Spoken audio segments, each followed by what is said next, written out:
Výkonný systém Bindrill vám umožňuje vrtať a prerážať tvrdé mostové materiály všetkých typov.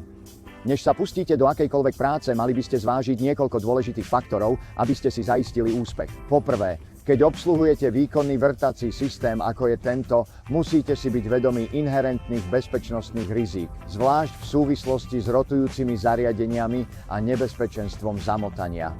Odporúčame 2 ľudí na nastavenie zariadenia.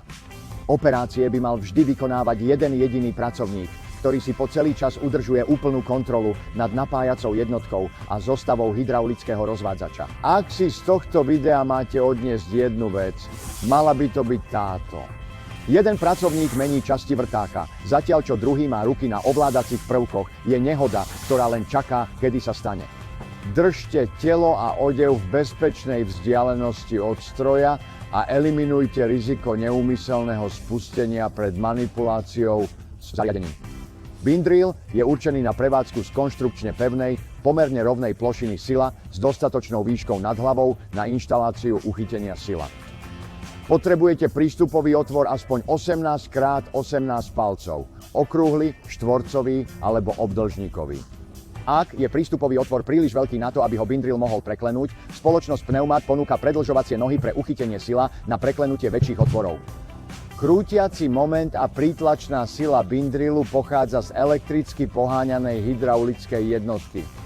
Táto jednotka vyžaduje trojfázové elektrické pripojenie a najlepší spôsob, ako zaistiť jej správne zapojenie, je s pomocou autorizovaného elektrikára. Vo vnútri krytu elektrickej skrinky hydraulického motora nájdete schémy zapojenia pre rôzne konfigurácie napätia. Technická príručka obsahuje ďalšie schémy a pokyny, vrátane toho, ako potvrdiť, že čerpadlový motor rotuje správnym smerom.